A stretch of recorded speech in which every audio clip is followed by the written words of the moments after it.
Hello guys, welcome back to our channel accounts with Akshay. तो आज की ये जो वीडियो है ना, वो स्पेशली हमारी 11th कॉमर्स के लिए है। वो इसलिए कि अभी अभी आपने 11th कॉमर्स को एडमिशन लिया है, कॉमर्स टोटली आपके लिए नया है। तो firstly welcome to commerce. And जैसे कि आपको पता है, अगर आप कॉमर्स लेते हो तो सबसे ज्यादा जो इंपॉर्टेंट सब्जेक्ट रहने वाला है वो है हमारा बुक कीपिंग एंड अकाउंटेंसी।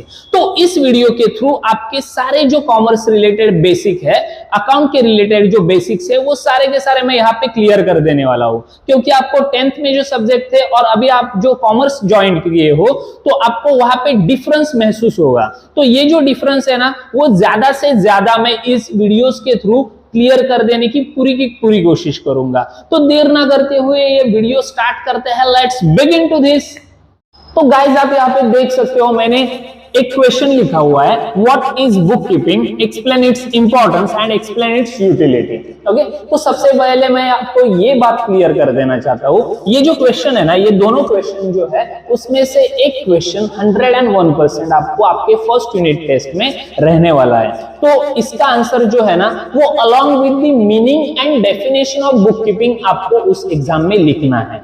तो ये जो मीनिंग है, बुक कीपिंग की मीनिंग है, वो आपको मैं सिंपल भाषा में यहाँ पे क्लियर कर देता हूँ। तो book keeping means what? So if you are going to start a new business entity, new business firm, then you have to record all transaction related to your business entity. मतलब आप जब कोई भी नया बिजनेस स्टार्ट करने जाते हो ना, तो उससे रिलेटेड हर एक ट्रांजैक्शन जो रहता है ना, वो आपको एक सिस्टमैटिक वे में रिकॉर्ड करके रखना है।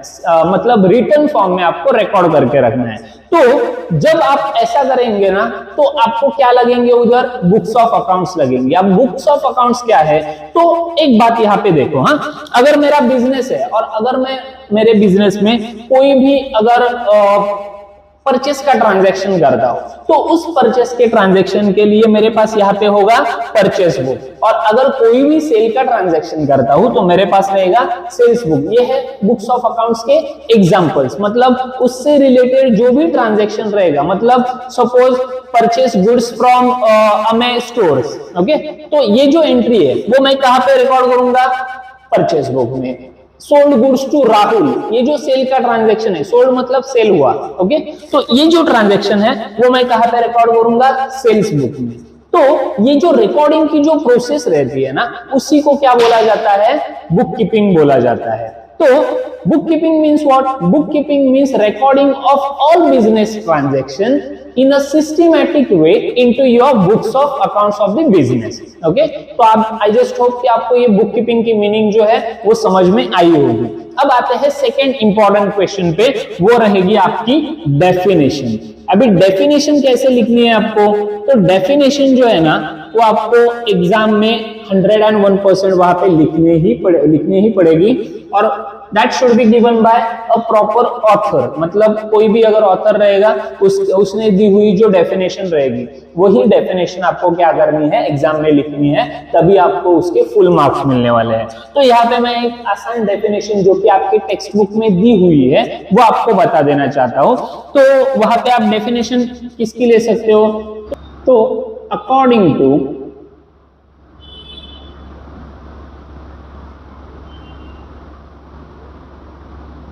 J.R. बाटली बॉय, देखो कितना सुंदर नाम है, बाटली बॉय। ओके, सो इनटू डबल इन्वर्टेड कॉमा आपको वो डेफिनेशन जो है, बाटली बॉय ने जो डेफिनेशन दी है, वो आपको डेफिनेशन उधर लिखनी है। एक सेंटेंस में है, वो सिंपल है बहुत। आइए मेरे साथ लिखो। तो book keeping means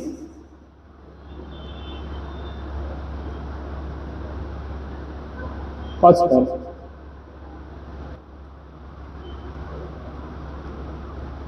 is an art of recording business dealings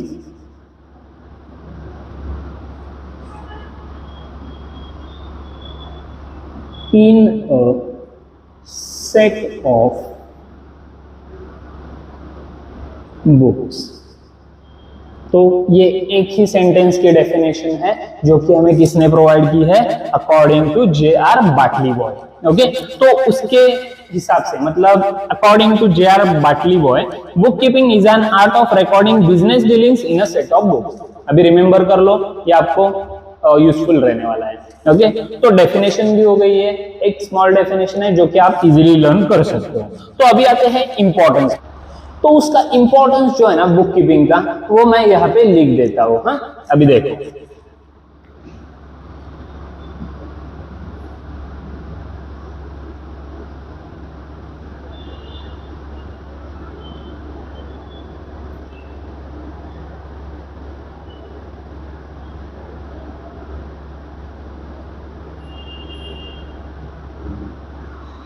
चलो हो गया मेरा लिख के, ये है हमारा इंपॉर्टेंस। चलो लर्न कर लो। क्या हुआ, कुछ दिक्कत हो रही है? ओके, सो सी, मैंने यहाँ पे इंपॉर्टेंस में क्या लिखा है, ट्रेड एफसी। मतलब यहाँ पे एक वर्ड, मतलब मैंने वर्ड बनाया है जिसका नाम है ट्रेड एफसी। इसका मतलब क्या है? अभी तो मैंने बाकी कुछ भी ऐसा वैसा कुछ नहीं किया है, इधर उधर से कुछ भी वर्ड नहीं लिया है। ये जो है ना वो आपके टेक्स्ट बुक में सब पॉइंट्स दिए हुए हैं, मेन पॉइंट्स दिए हुए हैं, वो सारे के सारे पॉइंट्स मैंने उसके फर्स्ट लेटर्स जो थे ना, वो सारे के सारे लेटर्स मैंने यहाँ पे कलेक्ट कर लिए और उससे एक वर्ड बनाया। उससे एक वर्ड कौन सा बना? Trade FC. तो अभी इसकी हम क्या करेंगे, इसका हम फुल फॉर्म लिखेंगे। तो अगर कोई भी आपको पूछता है इंपॉर्टेंस ऑफ बुक कीपिंग क्या है, तो आपको आंसर एक ही याद रखना है, ट्रेड एफसी। ओके, इसका मतलब क्या है? तो T for tax liability, then after R for record, then after E for evidence, बाद में D for decision making,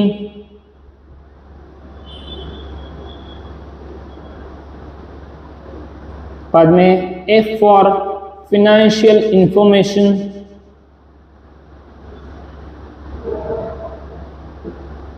and C for controlling।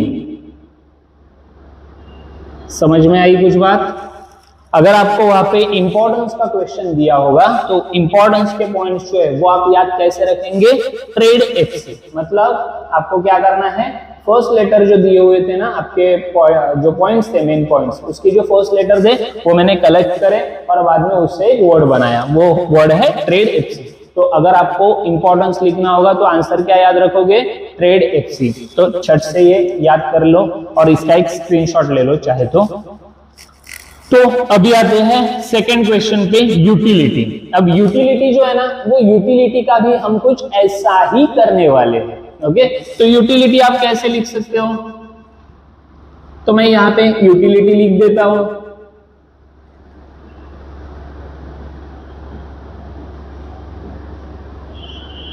Okay, तो यूटिलिटी के अभी जो पॉइंट्स है उसके लिए भी मैंने सेम ट्रिक बनाई है। ओके, तो आपको क्या करना है, उसके लिए मैंने बहुत ही अच्छा सा एक वर्ड बनाया है जो कि है हमारा gold mic.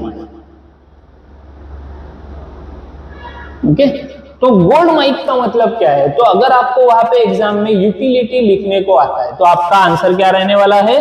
Gold mike. So G stands for government, then after O stands for owner, then after L is for lenders, then after next one is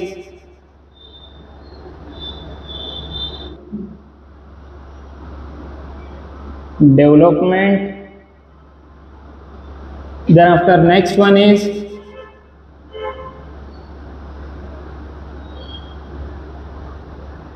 management, I stands for investors, and last one is customer. तो आपको इसके जो explanation है ना, ये सारे points जो है मेन पॉइंट्स है उसका एक्सप्लेनेशन जो है वो आपको ओन वर्ड में आपको लिखना है उधर। मतलब एक बार आप वो पढ़ सकते हो और बाद में अपने मन से कुछ भी एक्सप्लेनेशन लिख सकते हो, कुछ भी मतलब कुछ भी नहीं, रिलेटेड होना चाहिए। Okay, so you will get full marks of it. तो आई जस्ट होप कि आपको ये दोनों क्वेश्चन जो है वो आपको मैंने इजी वे में समझा दिए हैं। तो अगर आपको वहां पे what is book keeping, define book keeping and explain its importance and utility, ऐसे अगर क्वेश्चंस आते हैं तो इंपॉर्टेंस में आपको क्या लिखना है, ट्रेड एफसी, मतलब इंपॉर्टेंस का क्या है, ट्रेड, इंपॉर्टेंस का आंसर है ट्रेड एफसी, और बाद में यूटिलिटी का आंसर क्या है, gold mike. Okay, gold mike. तो आई जस्ट होप कि आपको ये दोनों क्वेश्चन समझ में आए होंगे। अब आपको क्या करना है, झट से ये लर्न करके लेने हैं। तो आपको यूनिट टेस्ट में से जो आपके जो जनरली ये क्वेश्चंस जो है ना वो 7 मार्क्स को या 8 मार्क्स को पूछे जाते हैं, तो मैंने वो सारे के सारे मार्क्स यहाँ पे आपके कवर कर लिए हैं। ओके, सो आपको ये वीडियो अगर अच्छी लगी होगी तो प्लीज वीडियो को लाइक करना, शेयर करना, और if you are new to the channel please subscribe the channel. Thank you so much.